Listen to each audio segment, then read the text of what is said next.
The heart of Meghalaya, nestled amidst the rolling hills and lush green valleys, lies the enchanting city of Shillong. It is a bustling hub of diverse cultures and traditions. One of the prominent ethnic groups, the Khasis, are an indigenous tribe with a rich cultural heritage deeply rooted in the region. Amongst the specialities of Khasi tribe is their locally famous Kwai. Rituals and folk tales are part of every culture. To talk about Khasi tribes, Kwai, let's dig into the old tales. So when we say Kwai, when we say we are offering Kwai, we're actually giving usually three components with maybe an added component. So why I'm saying this, because it will connect with the story, okay? So when we say Kwai, there's something called the beaten leaves, right? We call it timpao, and then we add lime on the timpao, which is called shun. And then we also give this nut. That is basically the Kwai, Areca nuts, okay? So part of that, they also have this dumasla, which is like kind of like a form where it's like a leaf. Okay. Okay, it's a leaf where they used to put it in between their teeth and their chin. What my great grandfathers told us, there's a story behind everything in the Khasi concept.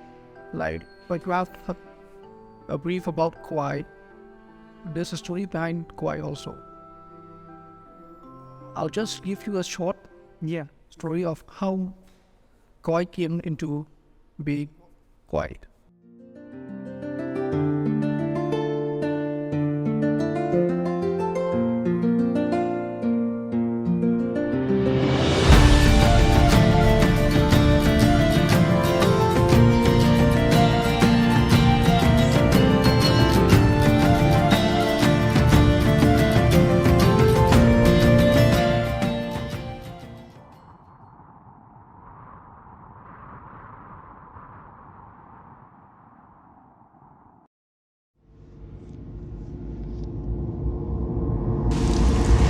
On a rainy day when the sky was covered with dark clouds. On contrary to the weather, there sat two friends talking about their bright future.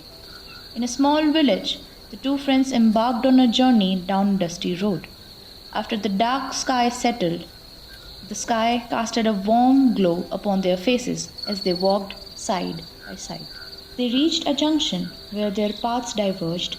They decided to have a meal at the rich man's house. His house stood tall and proud, a testament of prosperity and comfort. After the meal and as the night settled, both friends bid goodbyes and promised to meet again.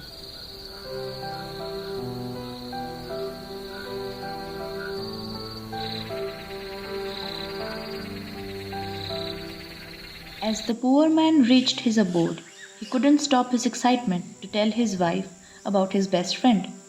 After getting a heartful meal at his friend's place, the poor man shared his happiness with his fellow villagers as well.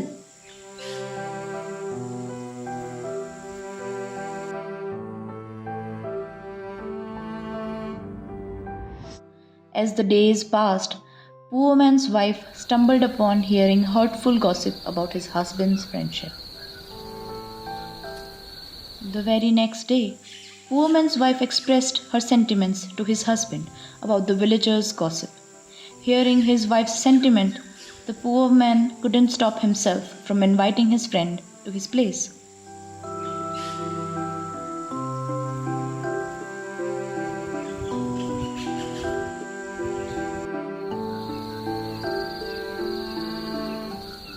After visiting the rich man's house, they both decided to do a quick journey to poor man's abode.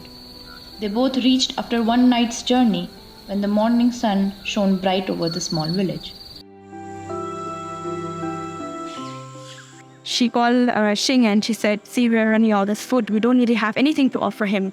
But, they felt really bad because whenever they visited Ning Mahajan, they've always been given, of course, he's from a rich family, so he's always been giving them a lot of food in the table. So what Shing said was, he asked Laftubo and asked the neighbors for some food. They went out and basically nobody in the neighborhood also was wealthy enough to spare food for a visitor, right? So she came back very disappointed and she told Shing and she was really sad. After seeing her husband and his friend, The wife got frantic and ran to tell the poor man that they don't have anything to serve the rich man. She transfers the village, seeking help and provisions to prepare for their guest. Yet, her pleas fell on deaf ears and her distress intensified.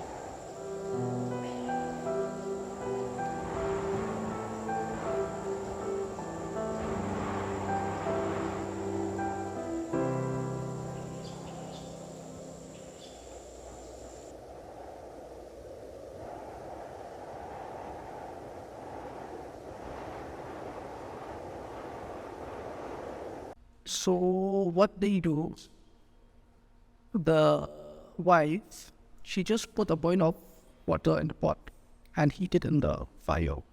So that water keeps on boiling. So both of them sat together and they're feeling very, very sad because they have nothing to offer to the king, even though they are very, very, very best friends, the king and that poor fellow.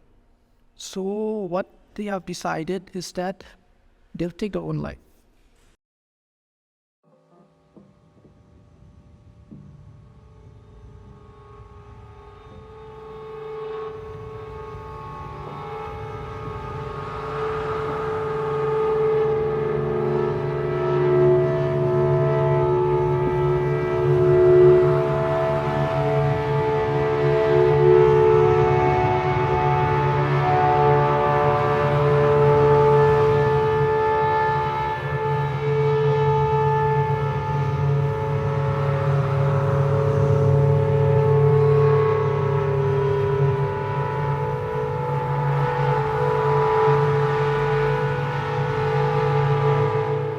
When the rich man entered the humble residing of his friend, he witnessed a heartbreaking scene.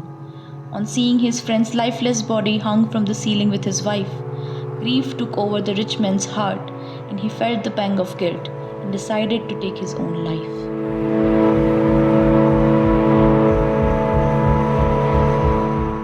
There is one more addition to the story with a thief involved.